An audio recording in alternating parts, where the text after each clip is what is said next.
Assalamualaikum warahmatullahi wabarakatuh. Kami dari kelompok 5 dengan anggota Salman Al-Parisi dengan NIM F1D1200002, Fitri Herunisa NIM F1D1200006, Aditya Dutawardana NIM F1D1200020, dan JP Harpiansyah Ramdhani NIM F1D1200028. Kelompok kami akan membahas tentang rumus empiris dan hidrasi air dengan tujuan mencari rumus empiris dari suatu senyawa dan menetapkan rumus molekul senyawa tersebut, mempelajari cara mendapatkan data percobaan dan cara memakai data untuk menghitung rumus empiris, mempelajari sifat-sifat senyawa berhidrat, mempelajari reaksi bolak-balik, dan menentukan presentasi air di dalam suatu berhidrat. Landasan teori. Menurut Muhtaridi dan Milama, tahun 2013, halaman 261, rumus empiris suatu senyawa adalah rumus kimia paling sederhana yang dimiliki suatu senyawa. Rumus empiris memberikan informasi mengenai perbandingan jumlah atom relatif dari setiap jenis atom yang terkandung dalam senyawa itu. Cara menentukan rumus empiris suatu senyawa. Rumus empiris dapat ditentukan dengan cara: pertama, tentukan massa atau persen unsur-unsur penyusun senyawa, kemudian bagi massa atau persen unsur dengan AR masing-masing. Terakhir, perbandingan mol terkecil. Rumus molekul. Menurut Setiawati tahun 2009 halaman 103, rumus molekul rumus yang menyatakan jumlah atom-atom dari unsur-unsur yang menyusun satu molekul senyawa. Menurut pada gambar 6.28, rumus molekul karbon dioksida adalah CO2, berarti setiap molekul karbon dioksida mengandung satu atom karbon dan dua atom oksigen. Pada gambar 6.29, rumus molekul sulfur dioksida adalah SO2, berarti setiap molekul sulfur dioksida mengandung satu atom sulfur dan dua atom oksigen.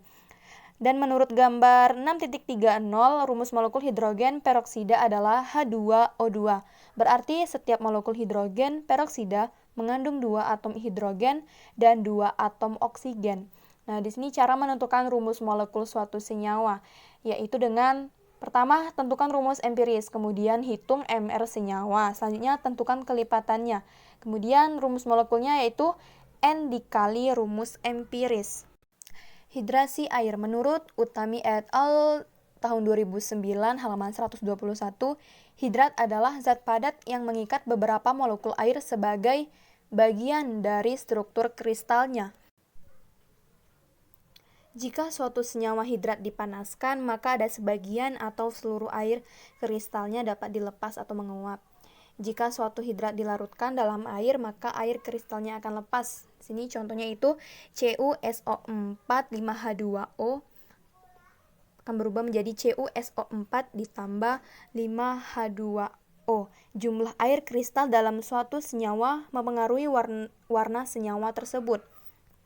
Misalnya, kristal CuSO4 5H2O berwarna biru, sedangkan kristal CuSO4 anhidrat berwarna putih. Senyawa. Bahan 1. Pita magnesium 10-15 cm. 2. 40 tetes air. 3. 0,5 gram logam tembaga. 4. 10 molalitas asam nitrat 4 mol. Alat: cawan kerus dan tutupnya, neraca, kertas tisu, kaki 3 yang dilengkapi persolen, pembakar bunsen, penjepit kerus, pipet tetes, gelas arloji. Prosedur kerja: 1. Cawan kerus dan tutupnya ditimbang hingga ketelitian 0,01 gram dan dicatat bobotnya. 2. Sepotong pita magnesium dibersihkan dengan kertas tisu untuk menghilangkan kotoran dan minyak. 3. Kerus dan isinya diletakkan di atas kaki 3 yang dilengkapi dengan segitiga persolen. Dipanaskan 20 menit dengan pembakar bunsen hingga dasar kerus berpijar. Hidrasi air. Penentuan kuantitatif presentase air dalam senyawa hidrat. A. Alat: cawan persolen dan tutupnya, segitiga penyangga, pembakar bunsen, neraca. B. Bahan: deterjen dan air suling, larutan HNO3 6 mol, 1 gram sampel. Reaksi bolak-balik hidrat.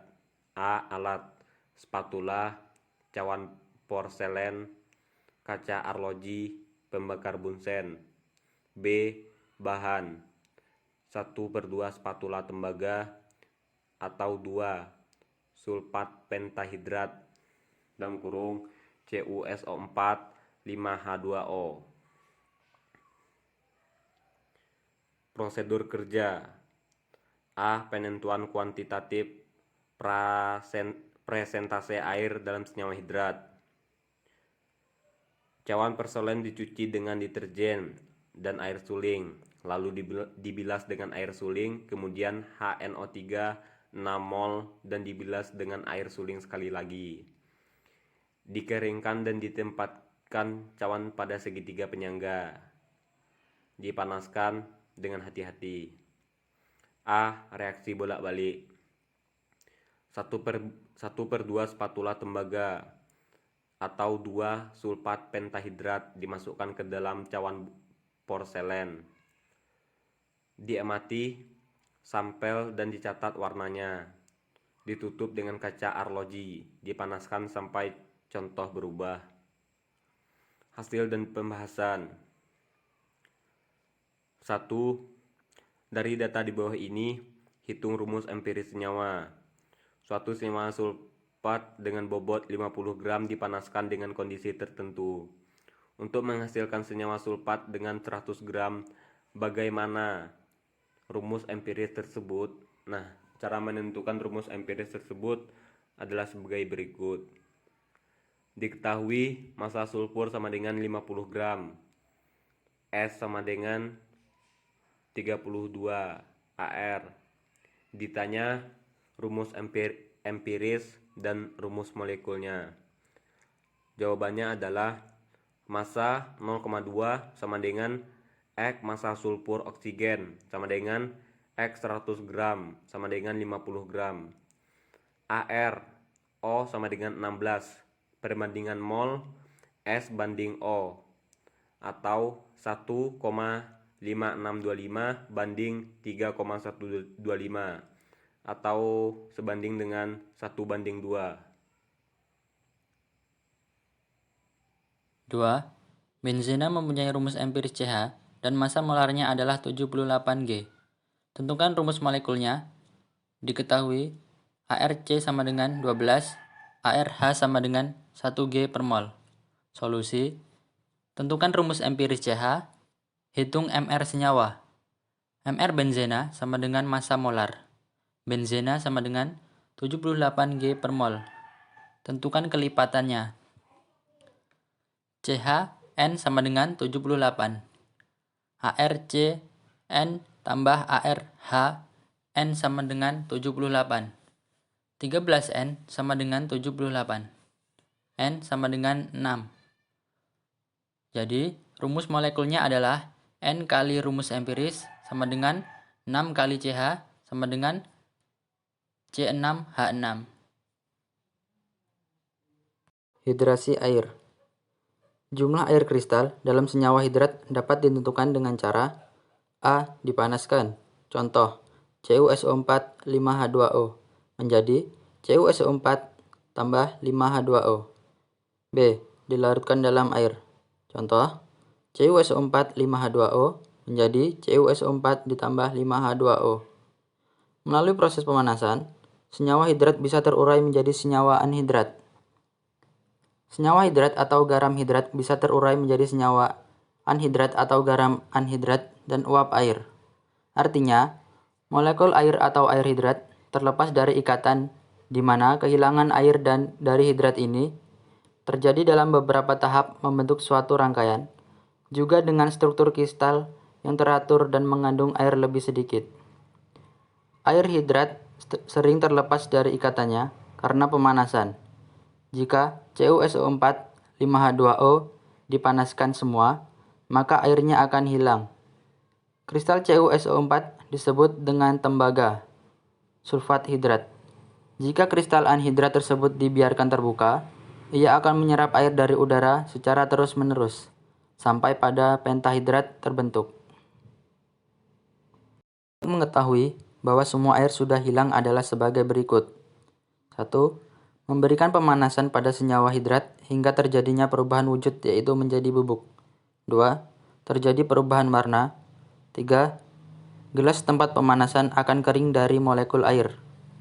Molekul air kristal dapat dilepaskan senyawa hidrat jika dilakukan pemanasan terhadap molekul tersebut.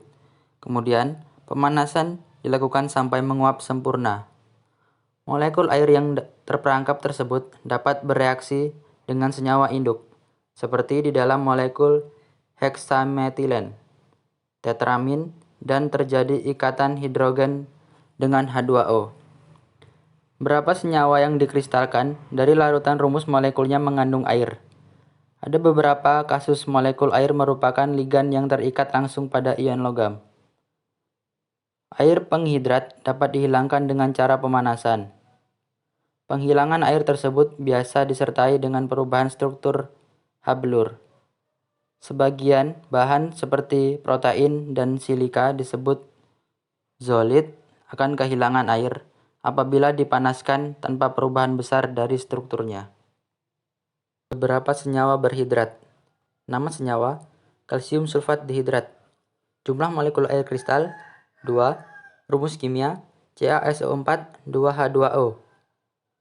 Nama senyawa: asam oksalat dihidrat. Jumlah molekul air kristal 2. Rumus kimia: H2C2O4 2H2O. Nama senyawa: tembaga sulfat pentahidrat. Jumlah molekul air kristal 5. Rumus kimia: CuSO4 5H2O. Natrium sulfat pentahidrat. Jumlah molekul air kristal 5. Rumus kimia: Na2SO4 5H2O. Nama senyawa: magnesium sulfat heptahidrat. Jumlah molekul air kristal 7. Rumus kimia: MgSO4CH2O. Nama senyawa: natrium karbonat dekahidrat. Jumlah molekul air kristal 10. Rumus kimia: Na2CO3 10H2O. Selanjutnya adalah beberapa sifat-sifat yang dimiliki oleh senyawa berhidrat. Yang pertama, membentuk kristal. Yang kedua, mengandung molekul air. Yang ketiga, dapat dipisahkan dengan cara pemanasan. Yang keempat, mengalami reaksi bolak-balik. Beberapa contoh dari reaksi bolak-balik diantaranya: yang pertama adalah tembaga 2-sulfat yang membentuk CuSO4 5H2O stabil dengan 5 molekul air tiap 1 CuSO4. Yang perlu kita ketahui bahwasannya beberapa senyawa ionik stabil mampu mengikat sejumlah molekul air persatuan rumus. Pada hal ini, tembaga 2-sulfat yang membentuk CuSO4 5H2O stabil dengan 5 molekul air tiap 1 CuSO4, senyawa ini disebut dengan hidrat. Nama senyawa ini adalah nama senyawa anhidrat atau tanpa air dengan menunjukkan jumlah air yang terikat. Sehingga CuSO4 5H2O disebut tembaga 2-sulfat pentahidrat. Angka 5 pada senyawa ini ditulis dalam satu baris, merupakan kelipatan apapun yang ditulis sesudahnya sampai titik terangkat atau akhir. Jadi yang termasuk dalam CuSO4 5H2O adalah 10 atom H dan 9 atom O. Yang kedua adalah CuSO4 5H2O. Dipanaskan hingga berubah warna dari biru menjadi putih pucat.